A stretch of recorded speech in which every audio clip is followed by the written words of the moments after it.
할렐루야. 설 명절은 잘 지내셨는지요? 이제 연휴 설 명절 마지막 날입니다. 올해 명절은 설 명절이 되었는데도 오지 말아라 이렇게 말해야만 되었고, 또 5명 이상 모일 수 없단다 그래서 너는 목요일 날 와라, 너는 금요일 와라 날짜 배정을 해 주어야만 되었고, 또 어떤 가정은 영상으로 세배를 드리면서 설날을 지내기도 했습니다.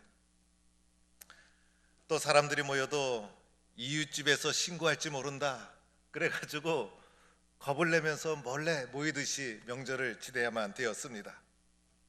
조금은 쓸쓸하고 슬프게 설을 보내었지만은 그래도 명절이 좋긴 좋구나, 가족들이 만나니 너무나 좋구나, 그러하면서 명절을 지내게 되었습니다.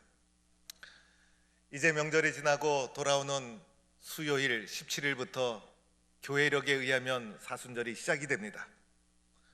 부활절까지 주일을 뺀 40일간의 기간을 가리키는데, 이 40일은 성경에서도 중요한 의미로 사용된 기간이 바로 40일이고, 사순절 기간이 지나는 동안에 고난주간과 예수님의 십자가의 사건이 이 기간 속에 이루어지게 됩니다. 그래서 사순절 기간 동안에 예수님을 더 깊이 생각하고 신앙의 뿌리를 내리는 영성을 다지는 기간으로 우리는 사용합니다. 우리 동북교회는 이번 사순절 기간에 우리 인생의 가장 빛나는 사순절이라는 제목으로 코로나 상황 속에서 맞이하는 이 사순절 기간을 의미 있게 보내고자 합니다. 그리고 다음 주부터는 회복이라는 주제로 새벽 총진군을 진행하는데, 이 모든 기간과 일정을 통해서 우리 동부의 성도들이 회복을 경험하고 예수님 안에서 신앙의 뿌리를 잘 단단하게 내리는 은혜의 기간으로 우리 모두가 사용되는 사순절 기간이 되기를 축복합니다. 회복의 관점에서 성경을 보면 성경은 회복의 책이다 할 수가 있습니다. 성경을 어떠한 관점에서 바라보느냐가 중요합니다. 회복의 관점에서 성경을 보면 성경 모두가 회복의 이야기로 가득 담겨 있습니다. 예수님은 우리를 회복시켜 주시던 분이고, 예수님을 만나면 어떤 문제를 가지고 있던지 회복을 경험하게 되고, 그래서 성경은 회복의 책인 것이고 예수님은 우리를 회복시켜 주시는 분이고, 오늘 읽은 본문 말씀도 예수님 만나서 회복을 경험하는 사건이 기록되어 있습니다. 오늘 읽은 마태복음 9장 말씀 2가지 사건이 오늘 말씀 속에 담겨져 있습니다. 하나는 한 간원의 딸을 회복시킨 사건, 또 하나는 12의 혈루증으로 고통받는 여인을 회복시켜 주신 사건. 이 2가지 이야기가 마치 샌드위치처럼 끼워져 있는데, 이 2가지 이야기는 마태뿐만 아니라 마가복음, 누가복음, 이 3복음서에 동일하게 샌드위치처럼 구조를 가지고 등장하고 있는 말씀이 오늘의 말씀입니다. 오늘 이 말씀은 그만큼 예수님이 직접 행하신 중요한 사건이요, 이 2가지 사건이 특이한 구조로 등장하는 것 자체로 이 2가지 사건은 뗄래야 뗄 수가 없는 것이고, 이 2가지 사건을 통해서 우리에게 주님께서 강조하고 있는 메시지가 담겨 있는 것입니다.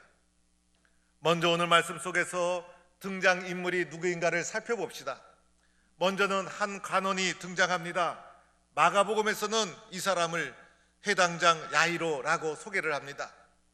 비교적 성공한 한 관리, 회당장, 그리고 사회의 저명층이고 안정적인 삶을 누리는 남자 간원이라 할 수가 있습니다. 또 한 사람이 등장하죠. 12해 동안 혈루증으로 앓던 여인이었습니다.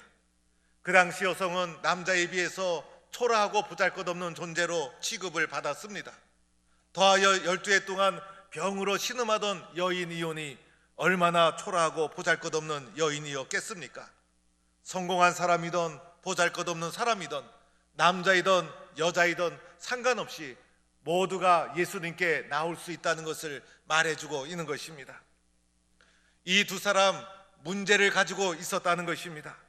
관리는 내 딸이 방금 죽었나이다, 자신의 문제가 아니라 사랑하는 딸의 문제를 가지고 있었던 것입니다. 이 혈투의 혈루증 앓던 여인은 어떤 문제를 가지고 있었습니까? 바로 자기 자신의 문제를 가지고 있었습니다. 나에게 문제가 있든지 살아가는 사람의 문제이든지 이 두 사람의 공통점은 문제를 가지고 있었다는 것이죠. 이 두 사람이 가지고 있었던 문제의 상태는 어떠했는가? 오늘 이 관리에 따른 말씀해 보니 내 딸이 방금 죽었나이다.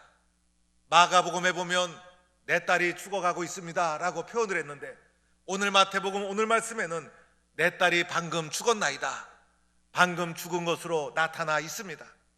사람이 살면서 겪을 수 있는 가장 큰 절망의 상황을 부닥치게 된 것이었습니다. 12의 혈루증 여인 또한 어떠했습니까? 여기서 12이라는 것은 12년만을 가리키고 있는 것이 아닙니다. 12이라는 숫자는 온전함이라는 뜻도 가지고 있어요. 그래서 오랜 기간 동안 온전한 고통, 치명적인 고통, 엄청난 고통으로 시달린 여인이라고 말할 수가 있는 것입니다.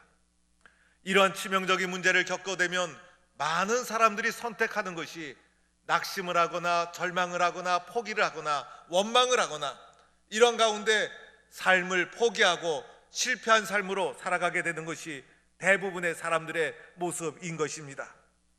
그런데 이 두 사람이 이러한 문제를 가지고 어떻게 문제를 해결해 나가기 시작했나? 이 두 사람이 이 문제를 가지고 예수님께 나오게 된 것입니다. 오늘 이 두 사람의 문제 해결의 방법은 예수님께 나왔다는 것이죠. 먼저 관리가 어떻게 했습니까? 예수님께 나와서 엎드려 절하게 됩니다. 그리고 예수님께 이렇게 부르짖습니다. 예수님, 내 딸이 방금 죽었사오나 오셔서 그 몸에 손을 얹어 주소서. 그러면 살아나겠나이다. 이것이 관리가 예수님 앞에 엎드려서 한 외침이었던 것입니다. 이 관리가 예수님 앞에 절실한 마음으로 엎드렸죠. 그리고 예수님 앞에 손을 얹어 주셔서 그러면 내 딸이 살아나겠나이다. 이렇게 주님 앞에 믿음을 가지고 부르짖었을 때 예수님께서는 이 관리의 행위를 믿음으로 보시고 이 관리의 딸을 치유하기 위해서 움직이기 시작했던 것입니다. 12의 혈루증 여인들은 어떠하게 주님 앞에 나왔습니까? 예수님 앞에 감히 설 수도 없었어요. 그래서 두렵고 떨리는 마음으로 예수님 뒤에 달려가서 마치 손을 떨리는 마음으로 뻗어서 예수님 겉옷을 만지게 됩니다. 이렇게 예수님 겉옷을 만진 이유는 내가 이 겉옷만 만져도, 이 겉옷만 스쳐도 내 병이 낫겠나이다 라는 믿음을 가졌기 때문이었던 것입니다. 우리가 여기서 주목해야 될 것은 이 사람이 어떤 병에 걸렸냐, 어떤 문제가 가지고 있었냐, 문제의 크기와 문제의 심각성 정도가 아니라는 것이죠.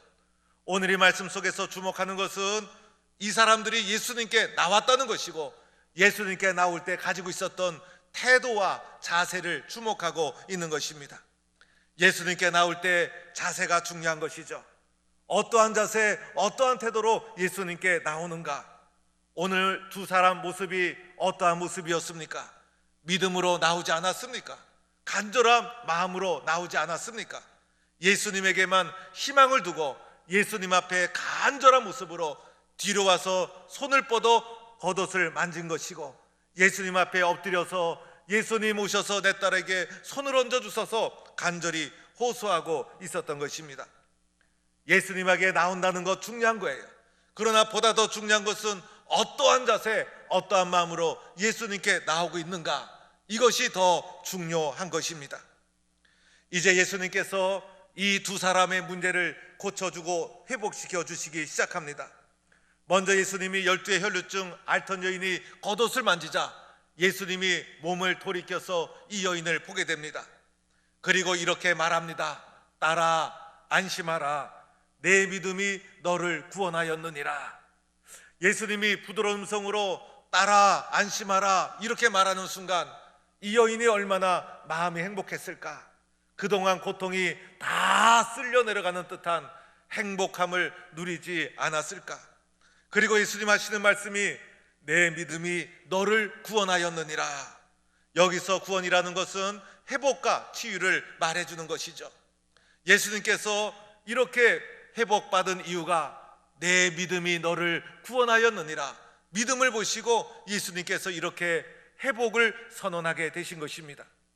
예수님께서 말씀으로 회복을 선언하게 되자 즉시 구원을 받게 되었다, 즉시 회복을 누리게 되었다, 이렇게 말씀하고 있습니다. 예수님이 보신 것 무엇이었습니까?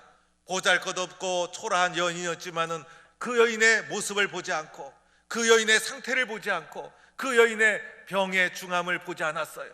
그 여인의 믿음을 보시고 예수님께서 내 믿음이 너를 구원하였느니라, 예수님께서 회복을 선언하시고 즉시 회복되는 놀라운 역사가 일어나게 된 것입니다.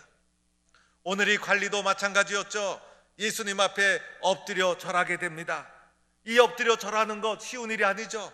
그런데 그뿐만 아니라 예수님 오셔서 내 딸이 죽었는데 내 딸에게 그 몸에 손을 얹어 주소서, 그러면 살아나겠나이다 라고 믿었던 것입니다.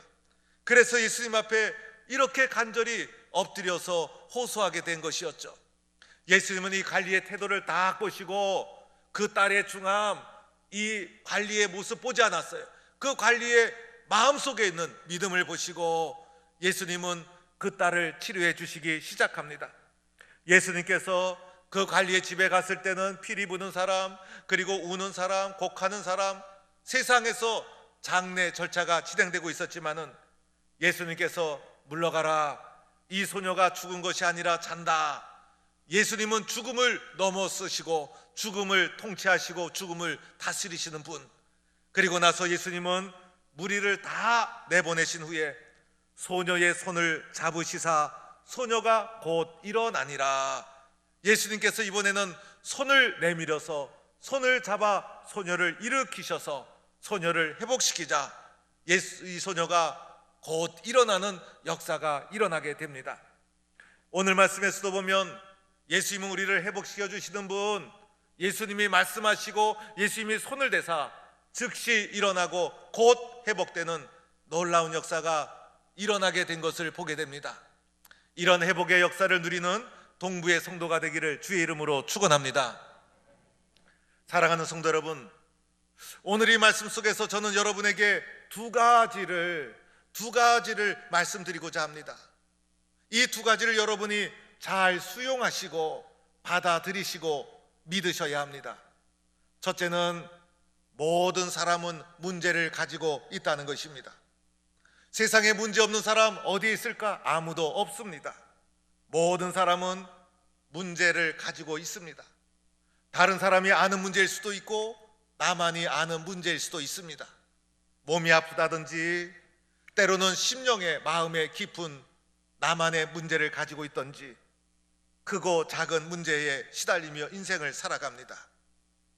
그 문제 중에는 내 문제도 있고 오늘 이 관리처럼 내가 가장 사랑하는 딸, 가장 사랑하는 가족, 가장 사랑하는 사람의 아픔과 문제를 짊어지고 살아가는 사람도 있을 수 있습니다. 문제 중에 진짜 문제는 무엇인지 아십니까? 내가 아무 문제가 없다고 생각하는 것이 진짜 큰 문제예요.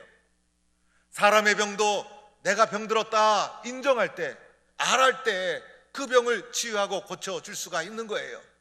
그런데 나는 아무 이상이 없어 이렇게 생각하고 살아가는 것이 진짜 큰 문제가 될 수가 있다는 것입니다. 모르면 고칠 수가 없는 것이에요.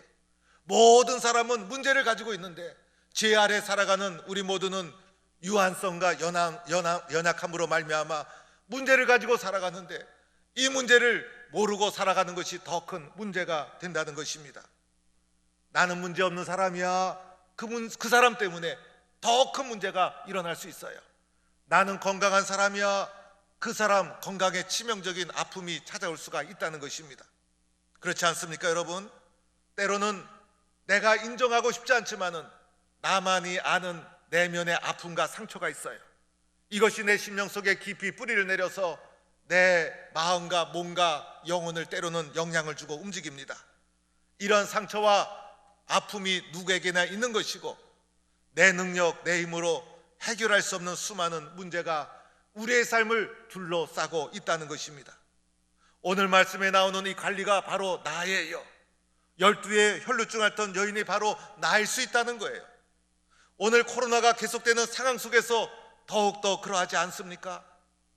코로나가 계속되다 보니 나도 모르게 두려움에 계속해서 시달리게 되고 불안한 마음이 우리를 떠나지 않고 우리의 비전과 꿈은 점점 작아지고 사라지고 나의 한계를 절감하고 깊은 무력감 속에 우리는 살아가고 있습니다. 오늘 내가 처해진 상태를 잘 살펴봐야 합니다. 나는 지금 어떠한 상태가 있는가? 나에게는 어떤 문제가 내 앞을 가로막고 있는가? 내가 문제 속에 있다는 것을 인정해야 된다는 것입니다. 그래야 회복될 수가 있고 고칠 수가 있다는 것입니다. 내가 문제가 내 삶을 가로막고 있다는 것을 내가 받아들일 때 회복의 길이 열릴 수가 있다는 것입니다. 내가 문제를 받아들이지 않으면 어떻게 될까요? 나는 아무 문제가 없는데 내 삶이 왜 이렇게 힘들까? 나는 아무 문제가 없다고 생각하는 사람은 다른 사람을 계속해서 원망하게 됩니다. 다른 사람을 탓하게 되고, 그리고 사람을 잘못 만나서, 세상을 잘못 만나서, 심지어는 대통령을 잘못 만나서 이렇게 자꾸 원망하다 보면 세상을 원망하다 보면 자기 자신은 하나도 회복되지 못하고 나 자신이 병들고 나 자신이 원망과 후회 속에서 인생을 살아가게 된다는 것입니다. 따라서 우리들은 이렇게 주님 앞에 고백해야 합니다. 하나님, 나는 문제가 있습니다.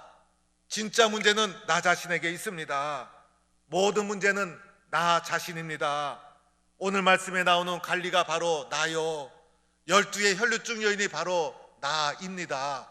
주님, 나는 문제와 어려움 속에 갇혀 있습니다. 주님, 나를 도와주세요. 이렇게 나의 문제를 인정하고 고백할 때 그때부터 회복의 길이 열릴 수가 있다는 것입니다. 두 번째로는 우리가 기억해야 될 것이 있습니다. 문제를 알고 나서 이 문제를 어떻게 해결할 것인가? 오늘 말씀은 예수님께 나와야 한다고 가르쳐주고 있습니다. 여러분이 문제를 알고 나면 이 문제를 어떻게 해결할 것인가? 예수님께 나와야 되지 않겠습니까? 그래서 예수님께 가지고 나오는 용기가 우리에게 필요한 것입니다. 예수님께 가지고 나올 때 어떤 자세를 가지고 나와야 하는가? 오늘 말씀에 나오는 갈리와 여인처럼 믿음으로 간절한 간구하는 마음으로 예수님께 나와야 된다는 것입니다. 관리가 예수님께 나올 때 이 관리의 믿음, 예수님께 오자마자 엎드리고 절했습니다. 많은 사람이 지켜보는 가운데 나름대로 사회적 지위가 있는 이 관리가 매우 어려운 행동이었어요. 예수님 앞에 엎드려 절했죠. 그리고 예수님 앞에 이렇게 고백합니다. 예수님, 오셔서 손을 얹어 주시기만 해도 살아나겠습니다. 여러분, 이 믿음이 보통 믿음입니까? 이 간절한 예수님 외에는 길이 없다는 간절한 믿음을 가지고 예수님 앞에 나왔던 것입니다. 이 12의 혈류증 여인 어떻게 했습니까? 예수님 겉옷만 스쳐도, 겉옷만 만져도 내가 구원을 받겠다. 그래서 예수님 앞에 감히 서지도 못하고 뒤로 와서 두렵고 떨리는 마음으로 예수님 겉옷을 만지게 되었던 것이죠. 이 간절한 믿음, 간절한 희망, 이것이 주님 앞에 나올 때 가져야 될 자세라는 것입니다. 우리들은 다른 길도 있지만은 예수님도 한번 찾아보자, 이런 마음을 가질 때가 있어요. 예수님만이 유일한 길임을 받아들이고 믿고 고백해야 되는 것입니다. 많은 사람들이 보고 있음에도 불구하고 체면 불구하고 다 엎드린 이 관리처럼, 그리고 많은 사람 앞에 나설 수 없지만은 뒤로 가서 떨리는 손으로 예수님 겉옷을 만진 이 여인처럼 유일한 희망을 이 예수님께 두고 간절한 믿음으로 예수님께 나와야 한다는 것입니다. 여러분, 믿음의 길을 걸어가면서 나는 내 문제를 가지고 주님 앞에 이렇게 간절히 기도하고 엎드린 적이 있는가? 오늘 관리처럼, 이 여인처럼 내 문제를 인정하고 주님 도와주세요, 주님이 아니면 도와줄 수 없어요, 생명을 걸고 농해하는 마음으로 눈물을 흘리고 인생을 걸고 주님 앞에 외쳐본 적이 있는가? 주님 앞에 부르짖어 본 적이 있는가? 주님 앞에 간절히 믿음으로 매달려 본 적이 있는가? 내가 회복의 기쁨을 누리지 못하는 이유가 어디 있을까? 내가 이토록 열심히 예수를 나름대로 믿었는데 회복의 기쁨이 나에게 주어지지 않는 이유가 어디 있을까? 어쩌면 한 번도 진지하게 인생을 걸고 생명을 걸고 내 문제를 주님 앞에 내어놓고 기도하고 부르짖어 본 적이 없기 때문이 아닐까? 여기에 문제가 있는 것이 아닐까? 그래서 우리들은 예수를 믿어도 진짜 깊이 있는 확신과 회복을 누리지 못하는 이유가 여기에 있는 것이 아닐까? 오늘 말씀을 잘 보면 오늘 말씀의 초점이 관리와 오늘 12의 여인처럼 등장합니다. 그래서 우리가 성경을 읽을 때 이 관리처럼 예수님께 또는 여인처럼 나가야지 관리의 행동과 이 여인의 태도를 주목하게 됩니다. 이 관리의 행동과 여인의 자세와 태도 참으로 오늘 말씀에서 중요한 내용이에요. 그러나 보다 더 중요한 것은 오늘 말씀의 진짜 초점은 바로 예수님이셨다는 것을 알아야 합니다. 예수님께 나올 때 문제가 해결되고 예수님께 나올 때 회복의 기쁨을 누리게 된 거예요. 아무리 문제가 많아도 잘못 나가면 그 문제 해결할 수 없어요. 그러나 이 두 사람이 문제의 상태 크기와 상관없이 예수님 앞에 간절히 나올 때 바로 회복을 주님으로부터 누리게 되었던 예수님이 바로 누구신가를, 어떤 분인가를 오늘 말씀을 통해서 우리에게 명확히 보여주고 있다는 것입니다. 예수님은 문제의 크기와 종류를 따지지 않아요. 우리 모든 사람이 인생을 살아가면서 나름대로 문제와 아픔을 가지고 살아가는 거 다 알고 계십니다. 그 문제를 가지고 주님 앞에 간절한 믿음으로 나갈 때 우리 주님은 회복과 은혜를 베풀어 주시는 분이라는 것을 우리에게 말해주고 있는 것입니다. 사랑하는 성도 여러분, 오늘 말씀을 통해서 우리는 마음속에 이렇게 다져야 합니다. 예수님, 나는 나만이 알고 있는 문제가 있습니다. 주님, 나는 인생을 살아가면서 무거운 짐을 지고 살아가고 있습니다. 그것을 발견하고 인정하고 고백하는 것 중요합니다. 그리고 더 나아가 주님 앞에 이렇게 고백해야 됩니다. 주님만이 내 인생의 무거운 짐, 주님만이 내 삶의 문제를 해결해 주실 수 있습니다. 관리처럼 여인처럼 주님 앞에 간절한 믿음을 가지고 나아가는 것입니다. 그러면 주님께서 회복의 기쁨을 우리에게 베풀어 주실 줄로 믿습니다. 이번 사순절 새벽 총진군 이 기간이 우리의 문제가 주님을 통해서 회복받고 해결받는 은혜의 기간이 되기를 주의 이름으로 간절히 축원합니다.